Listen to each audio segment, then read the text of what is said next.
So we have two functions here, f of x, which is 1 over 2x minus 1, and g of x, which is 2 over x plus 1. And we want to find g of f of x.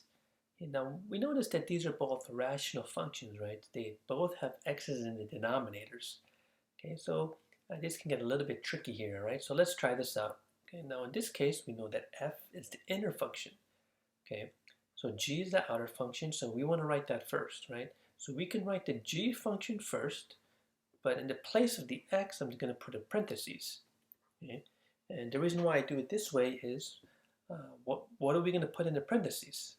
Okay? So we're going to evaluate the function g, okay, at the other function, right? In this case, f. So we can put that in here, right? We can put the 1 over 2x minus 1 in that function, right? In that value, in that place of x. Okay? And this is going to be our g of f of x. Okay, now we can simplify this just a little bit. Okay, so let's do that work on the side here. So when I say simplify, I mean let's add these together, right? So we'll do 1 over 2x minus 1 plus 1. Okay, now these are fractions once again, so we should get the common denominator. Okay, so when we get the common denominator, it's going to be 2x minus 1. So let's make the right side here, or the second term, right? 2x minus 1 over 2x minus 1. Now we can add these together. Okay, so we can combine these into one fraction and add the numerators together. We get 1 plus 2x minus 1. So we just end up with 2x over 2x minus 1.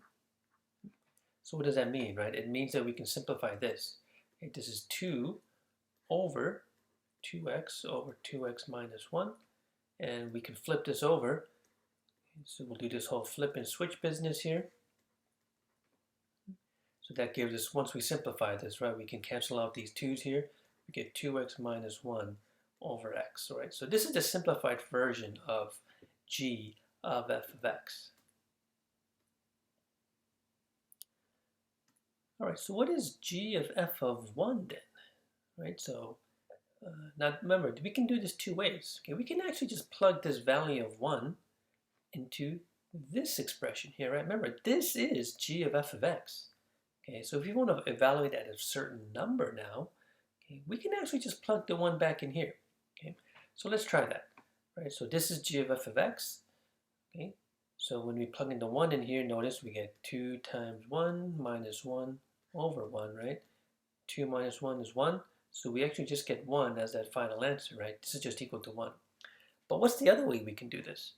Remember, we can actually do f of 1 first, figure out whatever that number is, and then plug that back into g. Okay, so for this one, we'll do this. We'll find f of 1. Okay, so we'll plug in 1 into the f function. We get 1 over 2 times 1 minus 1. Right, this is just equal to 1. Okay, and then when we plug that into g, right, so we'll find g of 1 now. So we get 2 over 1 plus 1, which is 1 again. Right? It's the same answer, right? It has to be, because it's the same expression. We just did it two different ways. Okay. Similarly, what about this? What is g of f of 0? Okay, so, but you notice, well, if I plug it into the g of f of x, right, notice what's going to happen. You plug the 0 here. Okay, we're going to get a 0 in denominator. Okay, what does that tell us? It tells us that this does not exist. Okay, because when we plug in the 0 here, right, we get a value of 0 in the denominator. But let's do this the other way, right? Let's try to find f of 0 first. And we notice that, well, actually, we can find f of 0, right? Because when you plug in 0 into the f function, what is going to happen? We get 1 over 2 times 0 minus 1. So we actually get 0 minus 1 here. We actually get negative 1, right? F of 0 is equal to negative 1. Right? But here's the key, right? What do we do with this negative 1, right? We just found f of 0. Right? What's the next thing we have to do?